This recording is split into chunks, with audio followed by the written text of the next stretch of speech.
जोहार हजारीबाग। मैं फैज अनवर, आप देख रहे हैं जोहार हजारीबाग। अभी मैं विनोबा भावे विश्वविद्यालय आया हूँ और यहाँ पे विनोबा भावे के पीजी के शिक्षक जो है वो धरना पे बैठे हुए हैं। देखिए क्या जमाना आ गया है, शिक्षकों को भी पढ़ाने के लिए धरना में बैठना पड़ रहा है। क्या कारण है, क्यों बैठे हुए हैं, ये सारी जानकारी यहाँ के शिक्षकों से हम लोग लेंगे और जानेंगे। क्यों सारे शिक्षक यहाँ पे सर धरना पे बैठे हुए हैं आज? देखिए, शिक्षकों का तो काम है पढ़ाना और विश्वविद्यालय के और अनुषांगिक कार्यों को करना। हम उसी लिए सेवा में आए थे, हम उसी काम में हमको मन भी लगता है।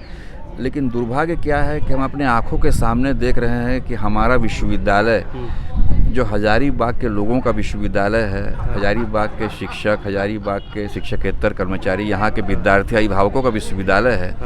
इस विश्वविद्यालय में बाहर से कुछ लोग आ जाते हैं पदाधिकारी बन के और इस विश्वविद्यालय के सारे चीज़ों को ध्वस्त कर देते हैं।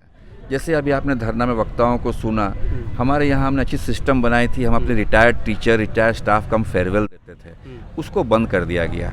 अब रिटायर्ड टीचर, रिटायर्ड स्टाफ भी परेशानी में रहते हैं। एक रिटायर्ड टीचर को हम जानते हैं जिनका 7-8 महीना होने चला, अभी तक उनका बकाया क्लियर नहीं किया गया है। तो यही सब मांग को लेकर आप लोग आज धरना? हाँ, अभी आपने दूसरा चीज़ सुना कि जब कुलपति के कक्ष में जब टीचर जाते हैं, कुलपति और टीचर बराबरी के होते हैं। कुलपति हमारे ही बीच में एक सीनियर आदमी होते हैं, पद में जाते हैं, उनका रैंक कैडर सब हम लोग का सेम होता है। हमारे ही लोग कुलपति बनते हैं बीच में। तो जब हम उनके चैम्बर में जाते हैं, उनको बैठने तक कहने का वो नहीं जानते हैं शिष्टाचार। वो 1 घंटा 1.5 घंटा उनसे मीटिंग करते हैं, वो पानी तक नहीं पूछते हैं, चाय वाय तो छोड़ दीजिए। तो सारी व्यवस्थाएं जो है, और विश्वविद्यालय में परीक्षा, वित्त प्रबंधन, जनरल क्लास अभी देख रहे हैं आप, सुबह 8 बजे 9 बजे कर दिया गया है, बच्चे आ नहीं पाते हैं, दिक्कत होती है। तो इन सारे चीज़ों के प्रति विश्वविद्यालय से हम लोग बात करना चाहते थे। विश्वविद्यालय से हम लोग बात करने का टाइम मांगे। 3 महीना तक हमने समय दिया, रिमाइंडर दिया। टाइम जब नहीं मिला तब लास्ट में हमारे पास और कोई ऑप्शन नहीं है कि हम धरना में बैठकर हम माइक्रोफोन के सहारे से, गांधीवादी तरीके से, लोकतांत्रिक तरीके से, हमारे मानव अधिकार के दायरे के अंदर हम अपने बातों को रखें। हम लोग बात करें तो कल्याण मोहित्रा सर से, जो पॉलिटिकल साइंस में पढ़ाते हैं। आप लोग क्यों सर धरना पे बैठ गए हैं? टीचर्स को ही ज़रूरत क्यों पड़ गई धरना में बैठने? हमारे कुलपति जी शिक्षकों को पब्लिक कहते हैं। हम लोग अपनी मांग को रखे कि कुलपति जी आप 5 मिनट का समय दीजिए, हम लोग से आर्यभट्ट सभागार में बैठते हैं, हमारी समस्याएं आप सुने। मगर न समस्या सुनना चाहते हैं, न हमसे मिलना चाहते हैं। कल उन्होंने स्पष्ट मुख से कहा कि मैं पब्लिक से नहीं बात करता हूं। आपके अध्यक्ष सचिव आए हैं, मैं उनसे बात करूंगा, मैं पब्लिक से नहीं बात करता। हम लोगों ने उनसे कहा कि सर आप कुलपति हैं और हम शिक्षक हैं, ना हम पब्लिक हैं और ना पब्लिक रिप्रेजेंटेटिव।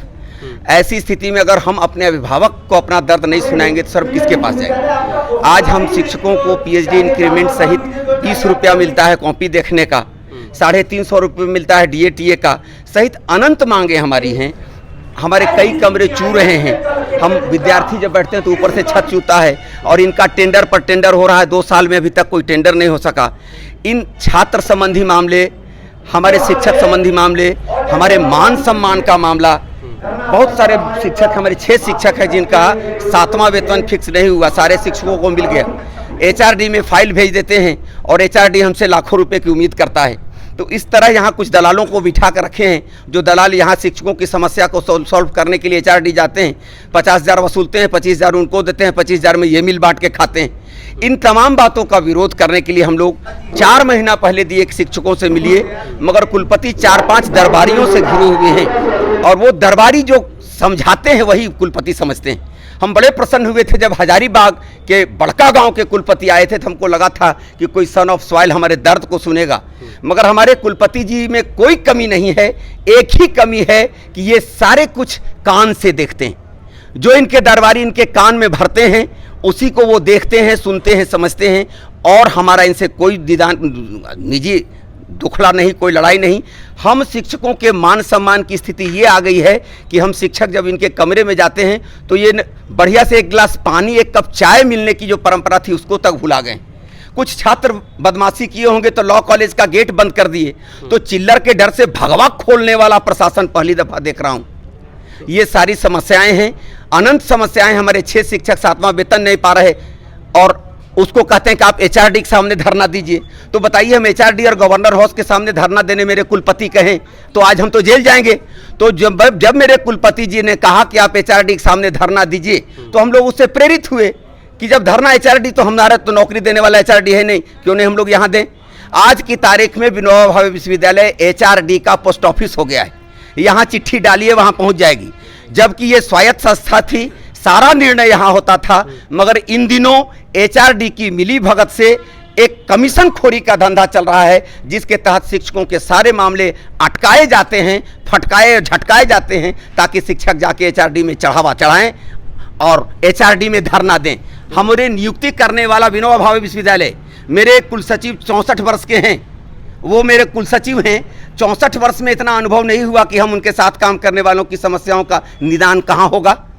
तो हम तो कुलसचिव महोदय से उम्मीद करते हैं, वो हमारे बीच के हैं, हमारी समस्याओं को समझाएंगे कुलपति जी को, मगर वो भी समझाने में सक्षम नहीं होते। क्या प्लान है, कब तक रहेंगे आप लोग? आज तो 1 दिवसीय धरना, उसके बाद क्रमवार हम लोग मास सीएल पर जाएंगे, या नहीं कोई सुनेगा तो पदयात्रा करते हुए हम लोग गवर्नर हाउस तक जाएंगे। इससे तो क्लासेस भी तो बाधा होंगी ना। अब क्या करें, हम तो नौकरी करते हैं अपने बाल बच्चों के लिए, अपने सम्मान के लिए।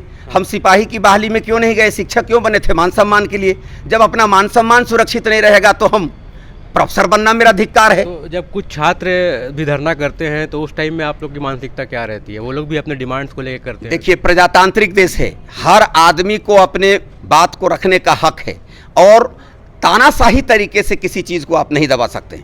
जबकि मेरी मांगे हैं, उनको आप मानिएगा तो ठीक है। आपका आगमन 3 वर्ष के लिए हुआ है, मगर ये विश्वविद्यालय की नींव, ये देखिए हमारे अभिभावक के पी शर्मा बैठे हैं, टीके शुक्ला बैठे हैं, ये रामप्रिय सर बैठे हैं। इन अभिभावकों ने विश्वविद्यालय को बनाया। देखिए एसके सिन्हा बैठे हैं, ये सारे अभिभावकों ने इस विश्वविद्यालय को बनाया था।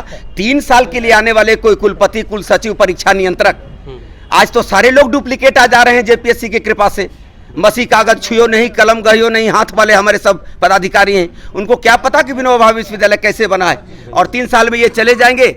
हम तो अपने दुर्दिन और दुर्दशा में जीने के लिए बाध्य होंगे। इसलिए ये लड़ाई मान सम्मान की है, समान और वस्तु के लिए नहीं। बिल्कुल। तो देखिए, विनोबा भावे में सुबोध सिंह शिवगीत जी थे, जो हिंदी के प्रोफेसर हैं, वो भी धरना पे बैठे हैं, और सारे प्रोफेसर जो हैं वो धरना पे बैठे हैं। अलग अलग डिमांड थे जो इन्होंने बताया, और भी लोगों से बात करेंगे और जानेंगे। एक इन लोग का डिमांड है, जो पत्र है मेरे पास, अगर मैं कुलपति होता तो सारा डिमांड अभी मैं मान लेता, और ये इन लोग को धरना देने का मौका नहीं देता। इसलिए कि मैंने जब डिमांड इसमें पढ़ा तो इसमें कोई ऐसा डिमांड है ही नहीं जो नहीं मानने योग्य है। और वो कुलपति का इतना छोटा छोटा डिमांड है, इतना मतलब सहल डिमांड है कि इसको किसी भी समय माना जा सकता है। अभी क्यों नहीं हो पा रहा है ये पूरा?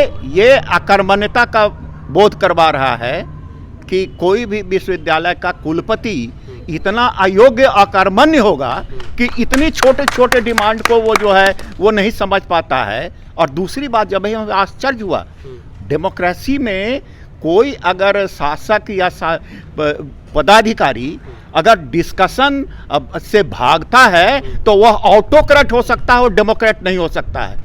और प्रेजेंट व्यवस्था में ऑटोक्रेट के लिए कोई स्थान नहीं है। जो डेमोक्रेट होगा वही शासन करेगा, नहीं तो देश छोड़ करके भी उसको जाना पड़ेगा। ये बात है हमारा कहना। बहुत सिंपल तरीका से कहा कि ये छोटे छोटे डिमांड है जो आसानी से पूरे कर लिए जाने थे, लेकिन नहीं हो पा रहा है। क्या कारण है वो बताया किस तरह से। तो मेरे साथ विनोबा भावे के एक छात्र हैं, लॉ में हैं, और वो भी धरना में बहुत बढ़ चढ़ कर हिस्सा लेते थे पहले। आज टीचर्स को भी देखना पड़ रहा है कि उन्हें अपनी डिमांड्स के लिए धरना करना पड़ रहा है। तो क्या आप लोगों के साथ भी यही समस्या आती थी कि आप लोगों को डिमांड्स के लिए इतना ज़्यादा मुशक्क़त करना पड़ता था छोटे छोटे डिमांड्स को लेकर? देखिए, किसी ने बखूबी कहा है कि जब सड़कें खाली हो जाती है तो संसद आवारा हो जाती है। उसी तरीके से विश्वविद्यालय भी एक लोकतांत्रिक निकाय है। यहाँ भी शिक्षक हो, चाहे शिक्षेतर कर्मचारी हो, चाहे छात्र हो, अपने अधिकारों के लिए अपनी बातों को रखने का अधिकार है। जब जो भी बैठ जाते हैं, जो भी प्रशासन में बैठ जाते हैं, जब उनकी बातें नहीं सुनी जाती है या उनके बातों पर अमल नहीं किया जाता है, तब अपने पॉजिटिव डिमांड्स को लेकर के मजबूरन इस लोकतंत्र में धरना पर बैठना मजबूरी हो जाता है। और ये धरना पर बैठना ये दिखाता है कि हम लोकतंत्र में जी रहे हैं, हम जीवित हैं, हम मरे नहीं हैं। हम अपने अधिकारों के लिए, हम अपने राइट्स के लिए और अपनी बातों के लिए लड़ेंगे। तब तक लड़ेंगे जब तक सही डिमांड्स हमारा पूरा नहीं होता है। बिल्कुल, मतलब लोकतांत्रिक तरीका से अगर वो कर रहे हैं तो शिक्षक टीचर कोई भी डिमांड कर सकते हैं। बिल्कुल बिल्कुल, जो भी प्रगतिशील डिमांड है, जो भी प्रगतिशील मांग है, उसके लिए तो धरना पे प्रदर्शन करना ही चाहिए। तो आज हम लोग विनोबा भावे आए थे और कैंपस में अभी हलचल ये है कि पीजी के टीचर्स जो है वो धरना पे बैठ गए हैं। बहुत सारे डिमांड्स हैं, जो डिमांड्स इन्होंने बताया वो उनके डिमांड थे। अब देखना ये है कि ये डिमांड्स कब पूरे होते हैं, वैसी इन लोगों की बातें कब सुनेंगे और कब तक ये लोग धरना पे बैठेंगे, या फिर लगातार ये लोग धरना पे बैठेंगे, या फिर से क्लासेस रेगुलर तरीके से चालू हो जाएगी। इनके डिमांड्स कब पूरे होंगे, ये भी एक बहुत बड़ा सवाल है। बहुत बहुत धन्यवाद। मैं फैज़ अनवर, जोहार हज़ारीबाग।